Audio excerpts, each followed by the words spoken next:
Welcome to Team Peri's Step Out of Line podcast, featuring co-hosts Peri and Lori Finkelstein. Together, they explore, meet, and share inspirational stories with guests who have made a positive impact in today's world. This podcast resonates with our hope to make this world a better place one step at a time through love, acceptance, and uplifting conversations. You're CEO of many different companies. One I even noticed was like an organic care of natural products company. Very interesting. And I was also reading about your background, that I believe you were a science major in school. And how did you have this vision? Because you were doing a lot and you're helping so many people in the world with what you manufacture and your vision of what you want. And how did this start for you? At what age did you say, this is what I want to do and this is how I want to help people? Well, like a lot of people's lives, I had a few left turns, right turns, and even U-turns along the way. And originally, if you go back into junior high and high school, I was interested in clinical medicine, to be a doctor of some type, a physician. And so I was on that path. And when I began university studies here in Texas, I went to the University of Texas. I was in what they called their pre-med program. Specifically biochemistry was my field of study, but it was to lead to going to med school and that path. But along the way, a couple of good doctor friends of our family said, you might want to work in some hospitals or clinics during the summers or during your holiday times and just get a feel for what it is to be a clinician. And so very sage advice, and I took it. And I realized after about 2 summers of working in clinical settings, I'm not a clinician. It's a different kind of a person to be a clinician. And I did not have that desire that I thought I had. What I found I liked was actually the medicine part, but without the clinical part. The going to the hospital, direct patient care, everything that goes involved in being a physician now. It's a lot of formalities and insurance paperwork and all this. I thought, I'm not really interested in doing all this. So I kind of had to make a decision. So I guess I didn't make a U-turn then. I made a pivot and decided to go into probably research. So I thought, well, maybe I'll go into research work in laboratory type place, or maybe I'm working in a large company laboratory or something like that. Did a internship at that and realized, well, I don't like that either. So then you start to have a bit of a panic. You realize, okay, I'm 3 years into my university study and I don't want to be a clinician and I don't want to be a research scientist. And started going around and talking with people that were in other areas of science and started to learn about this area called, I knew about pharmaceutical, but that's really more research. And I wasn't interested in that. And so I learned about medical devices. What's that? Is that like tongue depressors and syringes? Yes. But then what I learned was no. There's this huge, giant industry called med device. It's everything from an electrocardiogram machine that we've all seen on TV that's measuring your heart wave to a ventilation device like Peri's using right now, to all different kinds of products, to something as simple as a little piece of wood, which I don't even think they use wood anymore for tongue depressors, but they used to. And I went, oh, I like that. You get to develop something. There is some R&D. You get to develop it, prototype it. You have to run it through all kinds of approval processes and studies, FDA, and lots of other things. You then have to develop manufacturing processes. You actually have to make this product. Well, I found, wow, I really enjoy the manufacturing. And then you have to commercialize it. Well, that's sales and marketing, which is what she's studying. Right. And so all of a sudden, I went, wow, I like this whole process flow of an idea to a commercialized medical device that directly impacts a person in both their ailment or their therapy or whatever it is. And I found that's what I wanted to do. So I went to work for a company that did that. large company, doesn't exist anymore. I think it got acquired about 5 times. But I started out working in sales and marketing and learning that aspect of commercialization. Then I moved into operations and learning that aspect. And over a period of time, I learned all the different areas of medical device development and manufacturing. So if someone asks me today, what do you do for a living? My answer is we develop medical products and sell them, manufacture and sale of medical devices. And so there were some stepping out points where I had to make some decisions. Oh, I'm not going to be a doctor. Okay, I'm going to be a research scientist. Oh, I'm not going to be that. Oh, I find I like this manufacturing of med products. Well, I got to go learn now business. I hadn't taken any business. I had to go learn sales and marketing, both scholastically through programs, but also practically by doing internships and things. So pretty big life changes, but I ended up through that finding out what I wanted to do. And thankfully, I also found I'm good at it. Doesn't always go that way.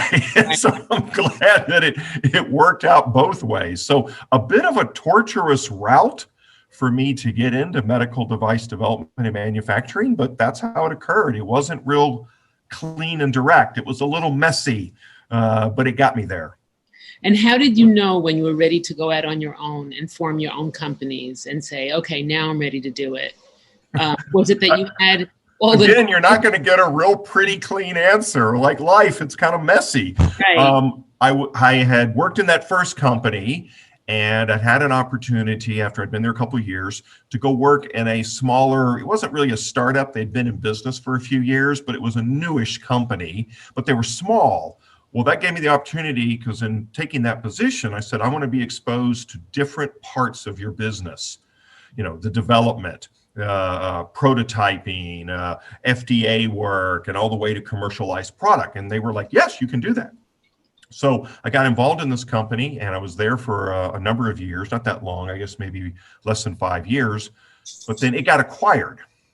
And I was given an opportunity to stay with that company, which was now going to be folded into a very large company, a huge company, in fact. I would have had to move and relocate. And so I decided, no, I don't want to do that.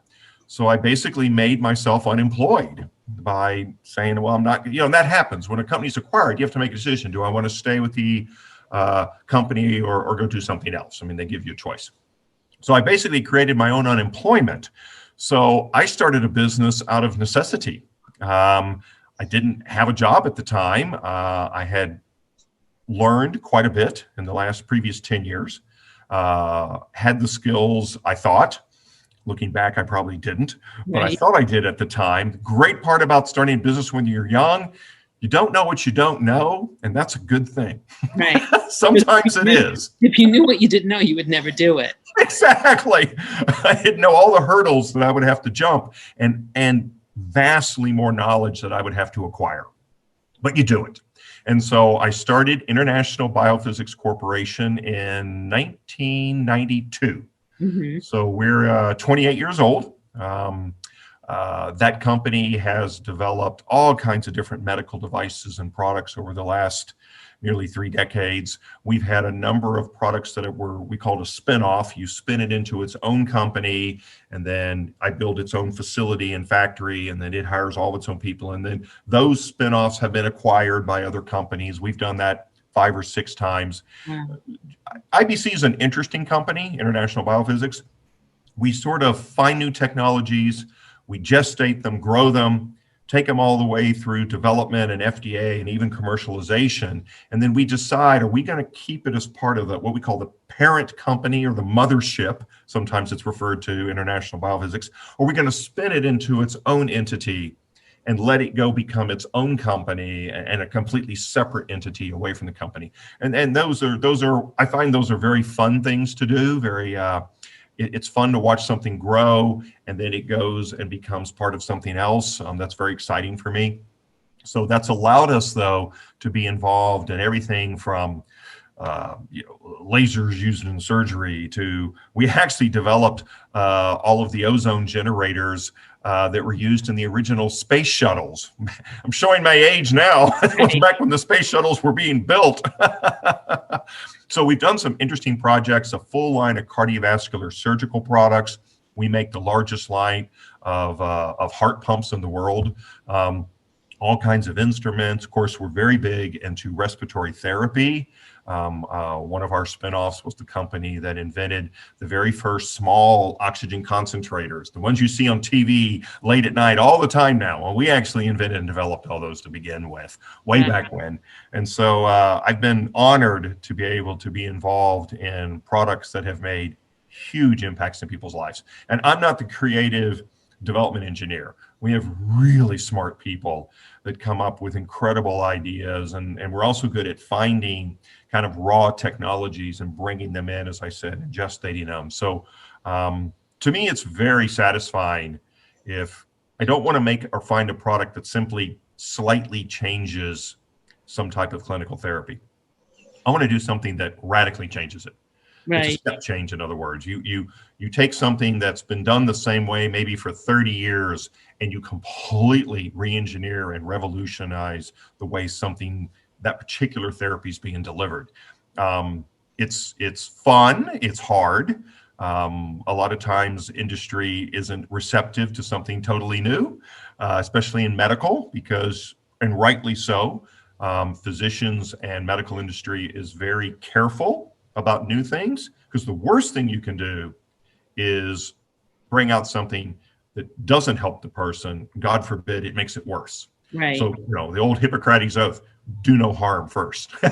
So sometimes new, you really have to take the time to bring it to market, to educate clinicians, patients, caregivers. AffloVest was a great example. Right. We took a technology that was completely radically different than anything that was out there, and said, no, we're going to take something that was pneumatic and compressor driven to motorized and battery, yet give the same, and now we know, better clinical output than the previous old technology. But sometimes it's hard to make change.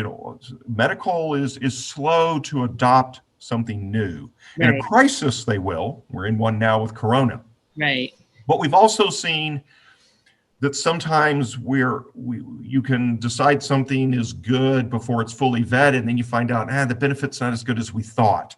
So there is real reasons why things take some time to move into medical. And so it doesn't bother me that we might know we've come up with a revolutionary invention. I also know it's going to take multiple years to introduce it to the market. And that's okay. And that's probably the way it should be. Interestingly enough, we found the Aflo Vest, which is the product that Peri uses. I'm sure she uses many that we don't even realize that your companies have played a hand in. The Aflo Vest helps her with her chest PT. In other words, for people who don't know this, Peri has muscular dystrophy, and it's hard for her to get her secretions moving, even though we have medication that helps with it.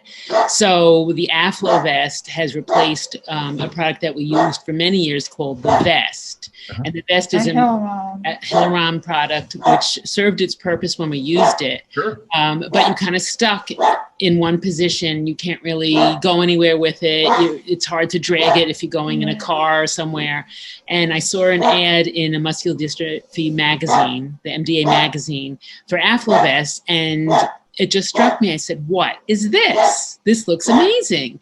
And it's a very portable, mechanically driven chest percussion vest that you wear. And as soon as we got the product, and we had a fight to get it, it did not come easy, because insurance was like, what is this? We had to get all kind of, letters, and I really fought for it, and I had somebody fight for it, an advocacy agency fight for it. As soon as we got it, we knew that it was such a great choice for Peri. And the crazy thing is, I see you posting pictures all over Instagram of people wearing the AffloVest camping and, doing all sorts of activities that, these people are not confined to their home anymore, right. Because they can go anywhere and still get the respiratory assistance that they need. it's more comfortable. And the craziest place that we've done it is in our van, in between a wedding ceremony and the actual wedding reception. We had an hour to kill, and we had to do our best somewhere. So we did it in the back of the van. And while I was changing also outfits, and Peri's changing outfits, we did the AffloVest there.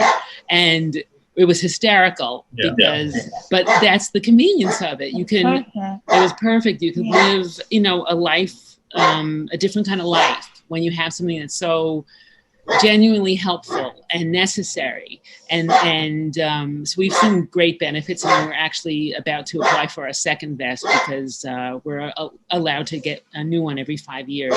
And it's just incredible. And we've had 2 of them so far because one had to get replaced, and the newer version was even better. Like, we keep seeing better and better things happening to this. So you must be also listening to the consumer of what's positive and what's negative about it, what you could change. So we thought it was extraordinary. So right, she says it saves her life in conjunction with other. You're being very kind. Oh no, it's you. And I just happened to see it. I never would have heard about it. I don't think otherwise. I told my pulmonologist after, you have to see this. We started getting the word out because nobody ever hears anything. I don't know why. And then the rep from your company also came to some Team Peri events. And AffloVest even sponsored us last year for our marathon. Yes. So it's just awesome. It's like a new, AffloVest family that we have. So it's really created such a sense of normalcy in a life that is not always normal and easy. So it's kind of incredible to have the portability of it. Let me ask you, because you're really, you're a businessman. You started off as a scientist. Do you wish that you were more of a scientist at this point?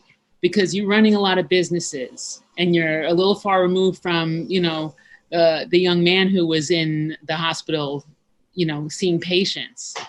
Right. But you enable so many to do that. So you're facilitating so much.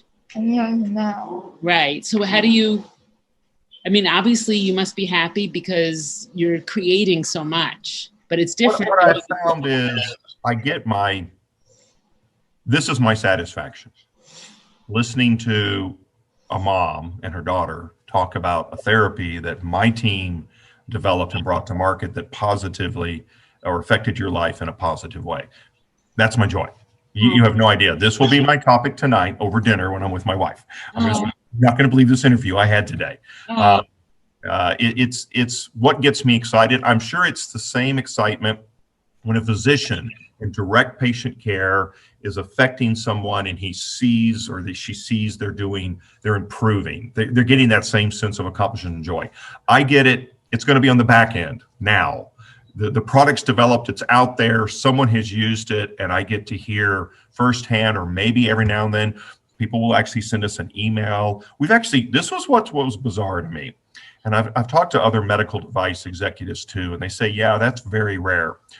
When we developed the portable oxygen concentrator, the small little battery concentrator that makes oxygen, before then it was big tanks that you had to pull behind you. It was horrible. Okay. I'll never forget, we'd introduced it, I think it was in the first 3 or 4 months, and I got a Hallmark card in the mail from a lady talking about her mother. And this lady was the daughter. She was the caregiver of her mother, and her mother had been on oxygen and had those tanks she had to pull behind her. And she wrote this very short but beautiful little note about, wow, your product, you'll never know us and we'll never know you, but please know your product has changed my mom's life. She can now go out with dignity. She can now go out on her own because she couldn't pull the tank. It was too big. But and I've never forgotten that. She took the time to go out and buy a little card and write a note and mail it. It just really moves me. And so that's the joy I get out of it. Yeah, I'm not on the front line, but I'm the person in the back who's the cheerleader for all those people on the front line in our company. We have incredible employees, incredible team members, and I'm the one in the back going, do it. do it. This is, I'll figure out budgets. I'll figure out how to give you the infrastructure you need and the bandwidth and all these things you have to do in a business. But the joy I get is when I call it sausage making, when all that sausage making is done and you're left with that perfect sausage at the end and someone eats it and they go, ooh, that was really good. Now, it's a very simplistic way of saying it, but that's the joy I get when someone says, you've affected my life in a positive way. We were at Disney in December, and we would bring the vest to the parks. We'd go to medical, put it there. We'll be back at 5. Okay, fine. We go back at 5. We do the vest. The whole medical staff is like, oh, okay, we've seen this before. So I know kids are going to Disney, and kids are getting everywhere, and they're doing the treatment, and then they're going back out after and having fun. So it's a big deal. Our big deal, you're probably seeing there's a theme through our products, which is mobility. You can call it portability, but just because something's small and you can carry it doesn't mean it's mobile. Mobile means you can use it while being physical. Our competitive brands to the Life Choice, they're all portable. I mean, they weigh 20 pounds. You can pick them up in a suitcase and carry them, but you can't use them while you're walking down the street.